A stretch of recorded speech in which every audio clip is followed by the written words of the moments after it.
नमस्कार, स्वागत है आप सभी का इंडिया वॉइस में। मैं हूं आपके साथ सुनील चौहान। आप देख रहे हैं हमारा एक खास न्यूज बुलेटिन 5 शहर 5 खबर। आज 5 शहर 5 खबरों में बात निकाय के दूसरे चरण में मचे सियासी घमासान की, साथ ही शिंदे गुट और आप पर आए सुप्रीम फैसले की। साथ ही करेंगे बात मजदारों के नाम पर सियासी महाभारत की। तो शुरुआत करते हैं 5 शहर 5 खबर। उत्तर प्रदेश के नगरीय निकाय चुनाव के दूसरे और अंतिम चरण के लिए गुरुवार को सुबह 7 बजे से मतदान शुरू हुआ। आपको बता दें, दूसरे चरण में 38 जिलों की 370 नगरीय निकायों के लिए 6,929 पदों के लिए चुनाव हो रहे हैं। दूसरे चरण में 39,146 प्रत्याशी अपनी किस्मत आजमा रहे हैं, जिनके भाग्य का फैसला 1,92,00,000 मतदाता करेंगे। मतदान केंद्रों पर पीएसी और सीआरपीएफ बल की 111 कंपनियां तैनात की गई हैं। मतदान खत्म होने के बाद 13 मई शनिवार को मतगणना कराई जाएगी।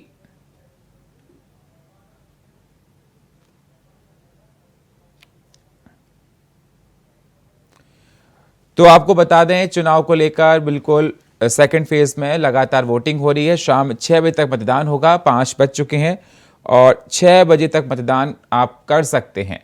और आज दूसरे चरण के लिए सुबह 7 बजे से वोटिंग शुरू हुई थी और शाम के 6 बजे तक होगी।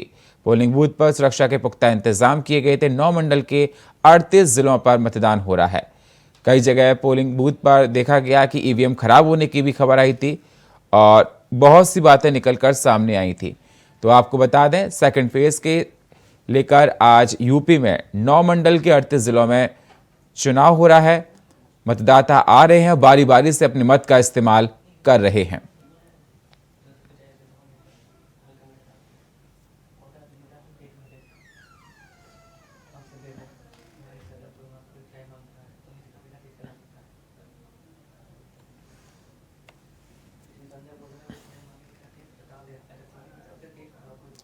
तो निकाय चुनाव के दूसरे चरण के लिए मतदान जारी है। आपको बता दें, सुबह 7 बजे से मतदान चल रहा था और शाम को 6 बजे तक मतदान चलेगा। पोलिंग बूथों पर देखा गया सुबह से ही लोग पहुंच रहे थे और अपने मत का इस्तेमाल किया, चाहे वो बुजुर्ग हों, महिलाएं हों।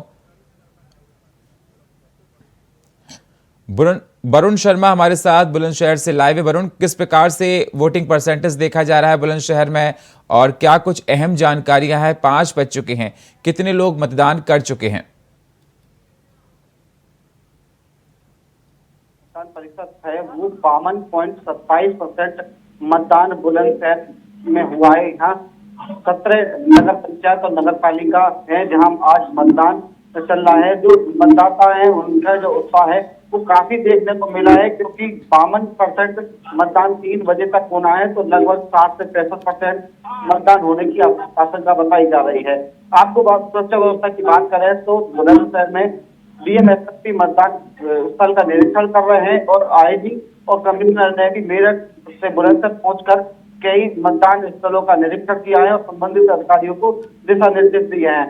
कहीं कहीं जो फर्जी मतदान है जिसको लेकर खबर आई थी, तो जिलाधिकारी बुलंदशहर ने जानकारी देते हुए बताया है कि 100 फर्जी मतदाता जो मतदान डालने आए थे उन लोगों को हिरासत में लिया गया है।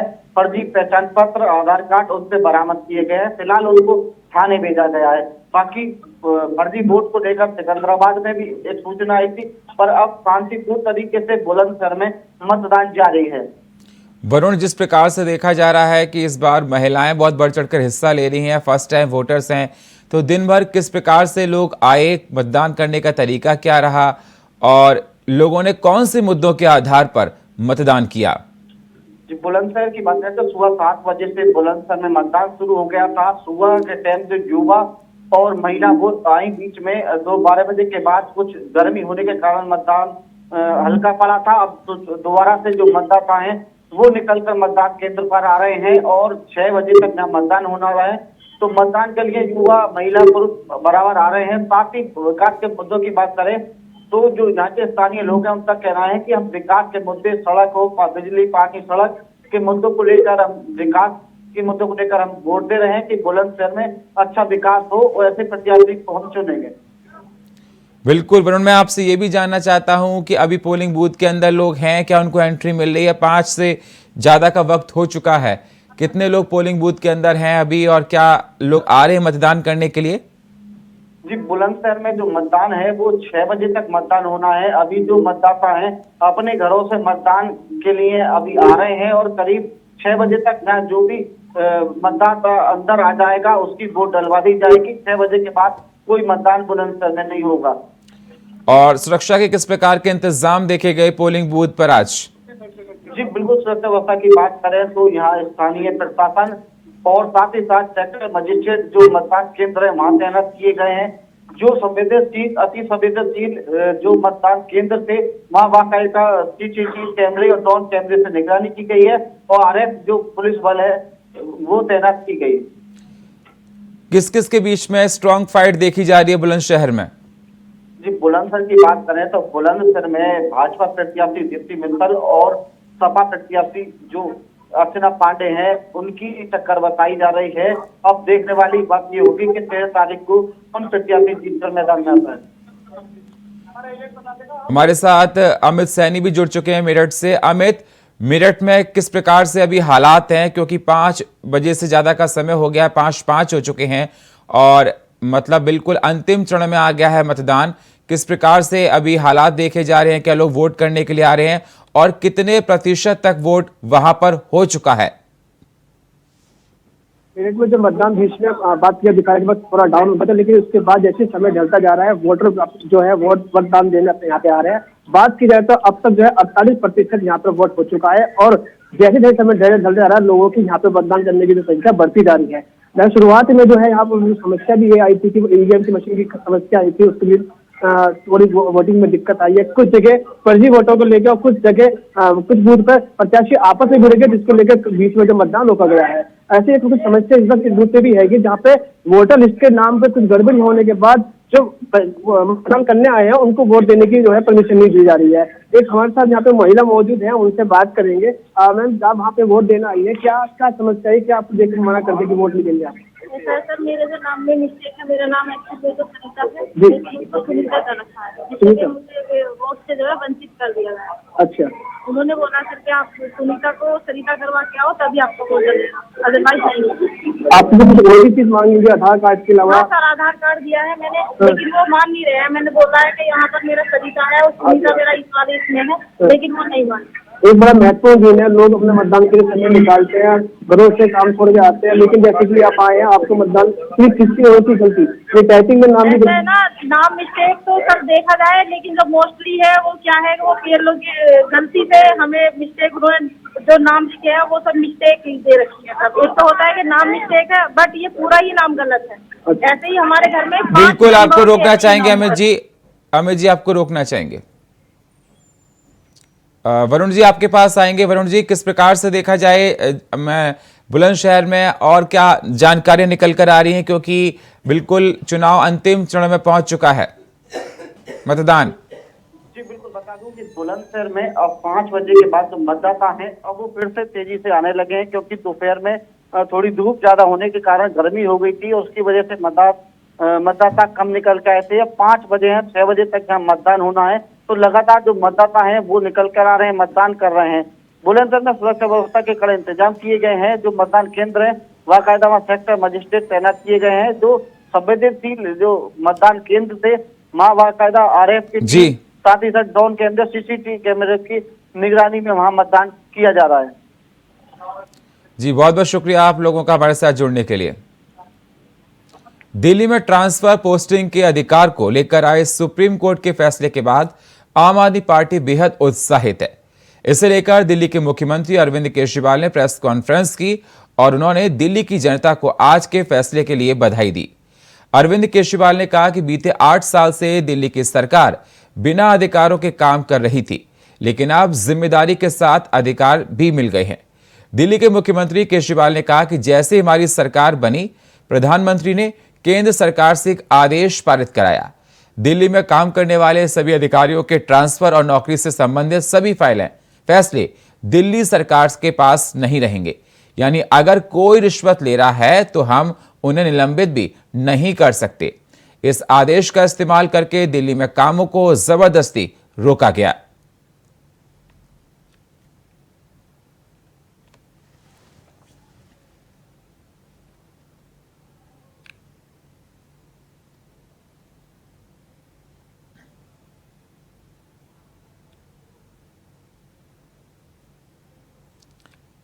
और इस खबर पर हमारे साथ हमारे सहयोगी शिवम सोनी हमारे साथ न्यूज रूम से लाइव जुड़ चुके हैं। शिवम, जिस प्रकार से आज फैसला सुप्रीम कोर्ट ने सुनाया है, केजरीवाल बेहद खुश हैं। उनका कहना है कि उनके पक्ष में फैसला आया है और जो जिम्मेदारी उनको सुप्रीम कोर्ट की तरफ से दी गई है, बताया गया है कि अब जो बॉस होगा वो सीएम होगा, एलजी नहीं होगा। और क्या अहम जानकारियां हैं? देखिए सुनील, एक बड़ी जीत है अरविंद केजरीवाल की दिल्ली की सरकार की सुप्रीम कोर्ट में, क्योंकि सुप्रीम कोर्ट की संविधान पीठ ने जो फैसला सुनाया उसमें सीधा सीधा कह दिया गया है कि अब अफसरशाही पर, अधिकारियों पर, ट्रांसफर पोस्टिंग पर सीधा सीधा जो नियंत्रण होगा, जो कंट्रोल होगा, वो होगा दिल्ली सरकार का। अब तक ये कंट्रोल होता था, वो होता था एलजी का, उपराज्यपाल का। लेकिन इस व्यवस्था के शुरुआत से खिलाफ थे अरविंद केजरीवाल और कई बार मुखरता के साथ इन्होंने इस चीज का विरोध किया कि हमें कुछ भी इंप्लीमेंटेशन करना होता है अपने प्रदेश में, दिल्ली के अंदर, तो मैं बार बार एलजी साहब के चक्कर लगाने पड़ रहे हैं और एलजी साहब लौटा दे रहे हैं। लेकिन सुप्रीम कोर्ट की संविधान पीठ ने, 5 जजों की संविधान पीठ थी और इसमें कहा गया है कि पब्लिक ऑर्डर, पुलिस और जमीन छोड़कर उपराज्यपाल सभी मामलों में दिल्ली सरकार की सलाह पर ही काम करेंगे। यानी कि पब्लिक ऑर्डर, पुलिस यानी कि जो कानून व्यवस्था है और जमीन को छोड़कर दिल्ली में उपराज्यपाल सरकार की सलाह पर ही काम करेंगे। इसके साथ साथ ये एक बड़ी जीत मानी जा रही है। केजरीवाल ने ट्वीट किया, जनता को बधाई दी और कहा कि हमारी एक बड़ी जीत है। कई बार केजरीवाल विधानसभा हो या अलग अलग जरियों से प्रेस कॉन्फ्रेंस करके एलजी के खिलाफ हमला बोलते रहे और कहा गया है कि एलजी सिस्टम होना नहीं चाहिए। एलजी सिस्टम तो अंग्रेजों के जमाने का सिस्टम है, गवर्नेंस सिस्टम अंग्रेजों के जमाने का सिस्टम है। इस सिस्टम की इस देश को क्या जरूरत है, सरकार के पास सारी चीजों की नियंत्रण होनी चाहिए। ये बात कई मर्तबा अरविंद केजरीवाल कह चुके हैं। लेकिन जब ये मामला पूरा सुप्रीम कोर्ट गया और सुप्रीम कोर्ट की संविधान पीठ ने अपना फैसला सुनाया और केजरीवाल इसे अपनी एक बड़ी जीत के तौर पर सुनील देख रहे हैं। आम आदमी पार्टी के कार्यकर्ताओं और दिल्ली की आवाम का क्या कहना है इस फैसले पर? शिवम, देखिए, आम आदमी पार्टी के कार्यकर्ताओं में जश्न का माहौल है। आम आदमी पार्टी का हर एक कार्यकर्ता कह रहा है कि वाकई में देखिए सत्य की हमेशा जीत होती है, सत्य में बचाते। इस बात को आम आदमी पार्टी कह रही है, क्योंकि आम आदमी पार्टी के कार्यकर्ताओं का कहना है कि हर एक काम होता था, हर एक विकास के कार्यों में बार बार एलजी साहब रोड़ा बन जा रहे थे। वैकेंसीज में, ट्रांसफर में, पोस्टिंग में कोई बड़ा फैसला लेना है, उसका इंप्लीमेंटेशन करना है, तो उसमें एलजी दिल्ली के रोड़ा बन जाते थे। लेकिन अब ये पूरे अधिकार जो है वो अब सरकार के पास आ गए हैं। किसी प्रकार की कोई बाधा नहीं आएगी, किसी प्रकार की कोई समस्या नहीं होगी और दिल्ली में जो विकास के काम है वो अब धड़ल्ले के साथ होंगे। 8 साल से दिल्ली में अरविंद केजरीवाल की सरकार है, आम आदमी पार्टी की सरकार है और तभी से ये तमाम सारी चीजें बार बार हो रही थी जिससे केजरीवाल। महाराष्ट्र में उद्धव ठाकरे बनाम एकनाथ शिंदे के मामले को सुप्रीम कोर्ट ने बड़ी बेंच में भेज दिया। चीफ जस्टिस डीवाई चंद्रचूड़ के नेतृत्व वाली सुप्रीम कोर्ट की संवैधानिक बेंच ने इस पर फैसला सुनाते हुए 2022 में सियासी संकट के दौरान राज्यपाल भगत सिंह कोश्यारी के फ्लोर टेस्ट कराने के आदेश देने के फैसले को गलत ठहराया है। इतना ही नहीं, कोर्ट ने कहा कि उद्धव ठाकरे को महाराष्ट्र के मुख्यमंत्री के रूप में बहाल नहीं किया जा सकता, क्योंकि उन्होंने फ्लोर टेस्ट का सामना किए बिना ही पद से इस्तीफा दे दिया था। साथ ही सुप्रीम कोर्ट ने कहा उद्धव ठाकरे सरकार को गिराने वाला फ्लोर टेस्ट अवैध था। सुप्रीम कोर्ट ने कहा कि स्पीकर 16 विधायकों की अयोग्यता पर फैसला करेंगे। सुप्रीम फटकार फिर भी बची नहीं शिंदे सरकार। इस खबर से हमारे साथ नितिन हमारे साथ न्यूज रूम से लाइव जुड़ चुके हैं। नितिन, जिस प्रकार से देखा जाए सुप्रीम कोर्ट ने आज शिंदे को फिर से झटका दिया है। भगत सिंह कोश्यारी ने फ्लोर टेस्ट कराया था, उसको लेकर उन्होंने याचिका डाली थी, अवैध बता रहे थे, और क्या अहम जानकारियां हैं नितिन? देखिए, बिल्कुल जिस तरीके से लंबे इंतजार के बाद में जो है आज सुप्रीम कोर्ट ने महाराष्ट्र सरकार को संकट में डालने का जो फैसला आया था, तो उसको देखते हुए जो है सिंधिया गुट को जो है साफ तौर पर कह दिया है कि जिस तरीके से जो है सिंधिया गुट सुप्रीम कोर्ट गया था, तो पार्टी का अलग अलग लोकतंत्र का जो हिस्सा था, तो उसी को देखते हुए जो सिंधिया गुट था इस पर जो विधायकों की योग्यता को देखते हुए उसने साफ कह दिया कि आज आप जो फैसला लेगा वो स्पीकर ही लिया जाएगा। बिल्कुल, और शिंदे की तरफ से क्या प्रतिक्रिया इस फैसले पर? देखिए बिल्कुल, जिस तरीके से सिंधिया की बात की जाए तो सिंधिया गुट की बात की जाए तो उसकी जो प्रतिक्रिया उन्होंने साफ तौर पे कहा कि जो लंबे समय से जो इंतजार चल रहा था पार्टी के अंदर, तो अब जो विधायकों की जो योग्यता का जो फैसला लिया जाता था उस फैसले पे जो है स्पीकर फैसला लेंगे और उसकी जो योग्यता रहेगी, जो विधायकों की जो बढ़ाने की बात कही थी, तो उस पर साफ तौर पर यही कहा जा रहा था कि आखिरकार इसमें देखा जाए कि जिस तरीके से सिंधिया गुट की जो प्रतिक्रिया, सिंधिया गुट कहा गया कि आखिरकार लंबे समय से जो इंतजार चल रहा था इंतजार खत्म हो गया, और कहा है कि इस तरीके से जो स्पीकर जो है योग्यता को लेकर फैसला सुनाने की बात कही और ये फैसला स्पीकर लिया करेंगे। शुक्रिया नितिन हमारे साथ जुड़ने के लिए आपका। मुस्लिम संगठनों और कांग्रेस की तरफ से जिस तरह से दावा किया जा रहा है कि हरिद्वार की ज्वालापुर कोतवाली क्षेत्र के आर्य नगर पर हटाई गई चंदन वाली दरगाह वक्फ बोर्ड में दर्ज दरगाह थी, उनका कड़े शब्दों में खंडन करते हुए वक्फ बोर्ड के अध्यक्ष शादाब शम्स ने ऐसे लोगों को कांग्रेस पोषित बताते हुए कहा कि वहां पर अवैध मजार के नाम पर सरकारी जमीन पर कब्जा किया गया था। उन्होंने यहां एक बार फिर मुख्यमंत्री के स्लोगन की सही को छोड़ेंगे नहीं, गलत को छोड़ेंगे नहीं को दोहराया है।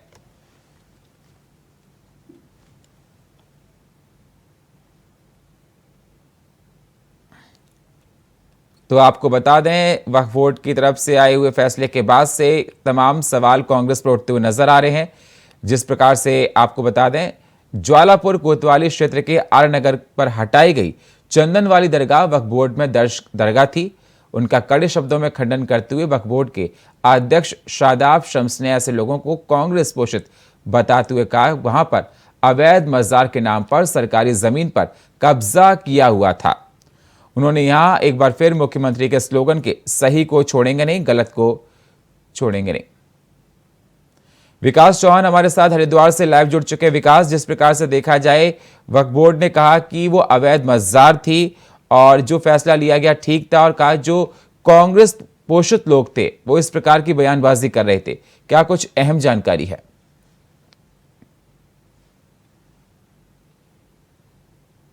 जिस तरह से जो आर्यनगर चौक पर जो मजार हटाई गई है, चंदन तीर वाली मजार जो हटाई गई है, वो बिल्कुल सही हटाई गई है। अगर उस पर वक्फ बोर्ड अगर में नामिल होती है, उसका कोई नंबर जरूर होता वक्फ बोर्ड का, क्योंकि वक्फ बोर्ड का नियम है कि जब वो किसी को अपने शामिल करता है तो एक नंबर जरूर जारी करता है। ऐसी वहाँ पर कोई व्यवस्था वहाँ पर नहीं दिखी थी, तो जिसके चलते वहाँ पर वो हटाई गई है। और कहीं ना कहीं बिल्कुल ये भी देखने आया है कि जिस तरह से शादाब शम्स बिल्कुल कांग्रेसियों को जिस तरह से मुंह पर यहाँ पर जवाब दिया है कि जिस तरह से जो व्यवस्था यहाँ पर की गई है, जो हटाई गई है, वो बिल्कुल सही है। हालांकि कहा भी है कि जो वहाँ पर कब्जा करके रहते थे वो कहीं ना कहीं कांग्रेस पोषित जरूर रहेंगे, जो कांग्रेस इस तरह से बढ़ चढ़कर अवैध मजारों को यहाँ पर समर्थन देते दिखाई दे रही है।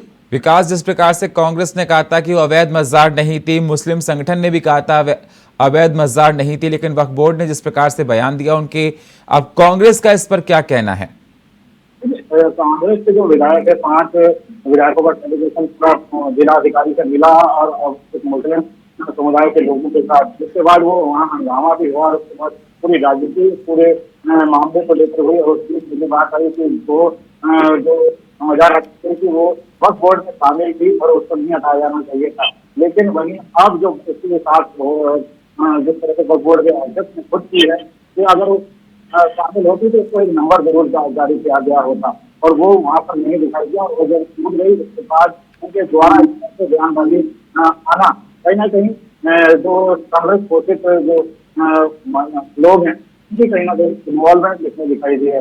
उन्होंने ये भी आरोप लगाया कि कुछ निजी लोग इस तरह की मजारों को जरूर चला रहे हैं, और जिस तरह से वक्फ बोर्ड में अगर वो शामिल होती हैं तो उसका लेखा जोखा वक्फ बोर्ड को उनको देना होता है। उससे बचने के लिए निजी स्वार्थ के चलते वो लोग तमाम मजारों को अपने जो मजार हैं उनको वक्फ बोर्ड से शामिल नहीं करते हैं, और बाद में जब वो इस तरह की बात आती है, जब तोड़ने का नंबर आता है, तब वो उनको वक्फ बोर्ड की याद आती है। हरिद्वार की आवाम ने, जनता ने इस फैसले पर क्या कहा, इस स्टेटमेंट पर क्या कहा? देखिए, चूंकि हरिद्वार अगर हम पूरे हरिद्वार शहर की बात करें तो एक धर्म विशेष के लोग यहाँ ज्यादा रहते हैं और मुस्लिम समुदाय के लोग यहाँ पर कम हैं। हालांकि लोगों ने जिस तरह से सड़क पर जिस तरह का अतिक्रमण था, वो जो राहत चलती थी, उसको जरूर कहा है कि वो घटना कहीं ना कहीं जायजा है। सरकार की जो पहल है वो की जो सड़क से चाहे मंदिर हो चाहे मस्जिद हो चाहे अन्य कोई भी अतिक्रमण हो उसको हटाया जाना चाहिए। जिस दिन ये मजार होती है उसके तुरंत बाद एक हाईवे नेशनल हाईवे पर एक हनुमान मंदिर था जिसको वहां से भी हटाया गया। हालांकि दोनों में बहुत ज्यादा दूरी नहीं थी, लेकिन जिस तरह से राजनीति मजार को हटाने के लेकर यहाँ पर कांग्रेस के द्वारा लगातार की जा रही है, वो एक कहीं ना कहीं राजनीतिक दल इस पूरे मामले को देता हुआ दिखाई दे रहा है। विकास, जो 5 विधायक डीएम के पास गए थे हरिद्वार में और वहां पर जिस प्रकार से देखा गया था कि हाल मतलब उन दोनों के बीच में मतभेद भी था, बात को लेकर हंगामा भी हुआ था, उन 5 विधायकों में से किसी की प्रतिक्रिया सामने आई है जब वक्फ बोर्ड की तरफ से इस तरह का स्टेटमेंट आया है? अभी तक हालांकि वक्फ बोर्ड के जो अध्यक्ष हैं उनके जवाब के बाद कोई भी प्रतिक्रिया अभी सामने नहीं आई है, लेकिन इस मामले पर जो राजनीति है वो यहाँ पर थमने का नाम नहीं ले रही है। क्योंकि जिस तरह से जो कांग्रेस विधायक है रवि भाजप, उन्होंने अपने बयान में इस मजार को समाधि कहा था और उसके बाद अखाड़ा परिषद अध्यक्ष के द्वारा उस मजार को समाधि कहे जाने पर आपत्ति जताई गई थी। अब जिससे प्रतिक्रिया करते हुए दोबारा से कांग्रेस के कार्यकर्ताओं द्वारा जो अखाड़ा परिषद अध्यक्ष है श्री महेंद्र रविंद्र के खिलाफ तहरीर झालापुर कोतवाली की दी गई और जिसके बाद एक पूरा धड़ा जो संतों का है वो अखाड़ा परिषद अध्यक्ष के साथ खड़ा होता दिखाई दे रहा है।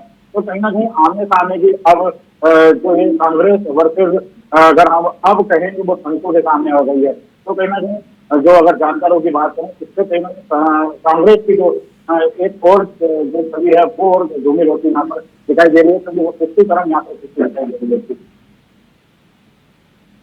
शुक्रिया विकास, हमारे साथ जुड़ने के लिए आपका। मध्य प्रदेश एटीएस ने हैदराबाद से पकड़ गए हिज्ब उत तहरीर के 5 आतंकियों को भोपाल कोर्ट में पेश किया।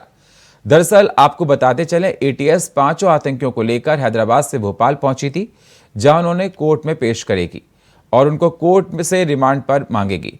आपको बताते चलें, बुधवार को छिंदवाड़ा से 1 और भोपाल से 10 लोगों को एटीएस और एनआईए ने कोर्ट में पेश किया था, जहां से उनको 19 मई तक रिमांड में भेज दिया गया है।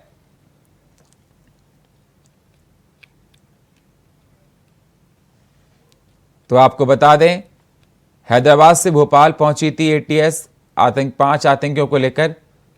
ये बड़ी खबर है, आपको बता दें भोपाल से इस खबर हम आपके साथ साझा कर रहे हैं। मध्य प्रदेश एटीएस ने हैदराबाद से पकड़े गए हिज्ब उत तहरीर के 5 आतंकियों को भोपाल कोर्ट में पेश किया है। जी हां, और दरअसल आपको बताते चले, एटीएस 5 आतंकियों को लेकर हैदराबाद से भोपाल पहुंची थी, जहां उन्होंने कोर्ट में पेश करेगी और उनको कोर्ट से रिमांड पर मांगेगी। बताते चले, बुधवार को छिंदवाड़ा से 1 और भोपाल से 10 लोगों को एटीएस ने और एनआईए ने कोर्ट में पेश किया था, जहां से उनको 19 मई तक रिमांड में भेज दिया गया है।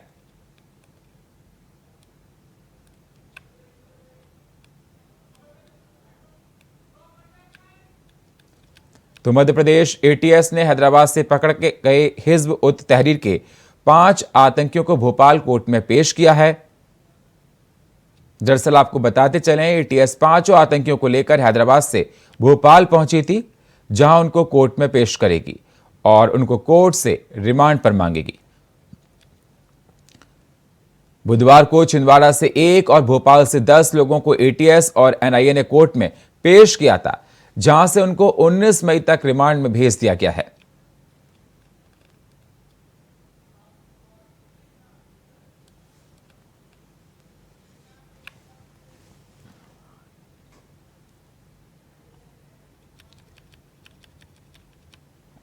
मध्य प्रदेश एटीएस ने हैदराबाद से पकड़ गए हिज्ब उत तहरीर के 5 आतंकियों को भोपाल कोर्ट में पेश किया है। 19 मई तक ये लोग हिरासत में रहेंगे। हैदराबाद से भोपाल इनको लेकर आई थी।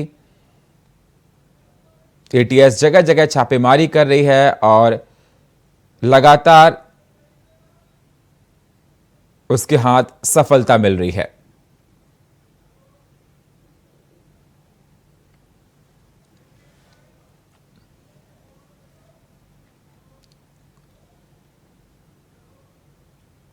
तो आपको बता दें, दरअसल आपको एटीएस पांचों आतंकियों को लेकर हैदराबाद से भोपाल पहुंची थी, जहां उनको कोर्ट में पेश करेगी और उनको कोर्ट से रिमांड पर मांगेगी। आपको बताते चलें, बुधवार को छिंदवाड़ा से 1 और भोपाल से 10 लोगों को एटीएस ने और एनआईए ने कोर्ट में पेश किया था।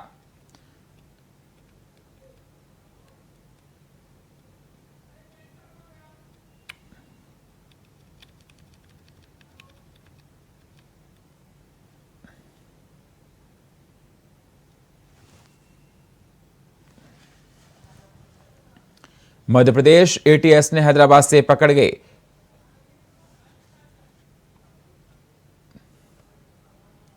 हमारे साथ राजेश आर्या संवाददाता हमारे साथ लाइव जुड़ चुके हैं। राजेश, जिस प्रकार से देखा जाए मध्य प्रदेश एटीएस ने हैदराबाद से पकड़ गए हिज़्ब उत तहरीर के 5 आतंकियों को भोपाल कोर्ट में पेश किया है। हैदराबाद से भोपाल उनको लाया गया, 19 तारीख तक उनकी रिमांड पर रखा जाएगा। क्या अहम जानकारियां हैं? जी बिल्कुल, मैं आपको बता दूं, एटीएस की एक बहुत बड़ी कार्रवाई है जहां पर हैदराबाद से 5 इस्लामिक कट्टरवादी संगठनों से HUT के सदस्यों को गिरफ्तार करके आज एटीएस जो है कि भोपाल जिला अदालत लेकर आई है और यहाँ पर उनको रिमांड पर लिया जाएगा। उनसे काफी अहम जानकारी जो है कि एटीएस निकाल सकती है। आपको अभी तक बता दूं तकरीबन 16 सदस्यों को अभी एटीएस गिरफ्तार कर चुकी है, जिसमें से 10 भोपाल के हैं और एक छिंदवाड़ा से गिरफ्तार किया गया है। और लगातार जो है कि एटीएस की कार्रवाई जारी है और तमाम जांच में जुटी हुई है एटीएस। और वहीं गृह मंत्री का भी एक बयान सामने आया था, उन्होंने साफ तौर पर यह कहा कि जो एटीएस संगठन एटीएस जो है वो इस्लामी जो कट्टरवादी संगठन है HUT, ये रायसेन जिले के जंगलों के अंदर फायरिंग की ट्रेनिंग ले रहे थे। बाकायदा इनको टेक्निकली ट्रेनिंग भी दी जा रही थी।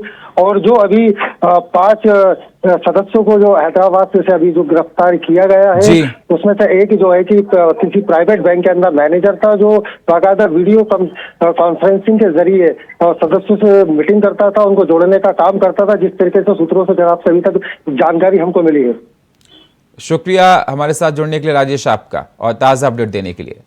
और फिलहाल 5 शहर 5 खबर में इतना ही। बाकी खबरों के लिए आप बने रहिए इंडिया वॉइस के साथ। तब तक के लिए नमस्कार।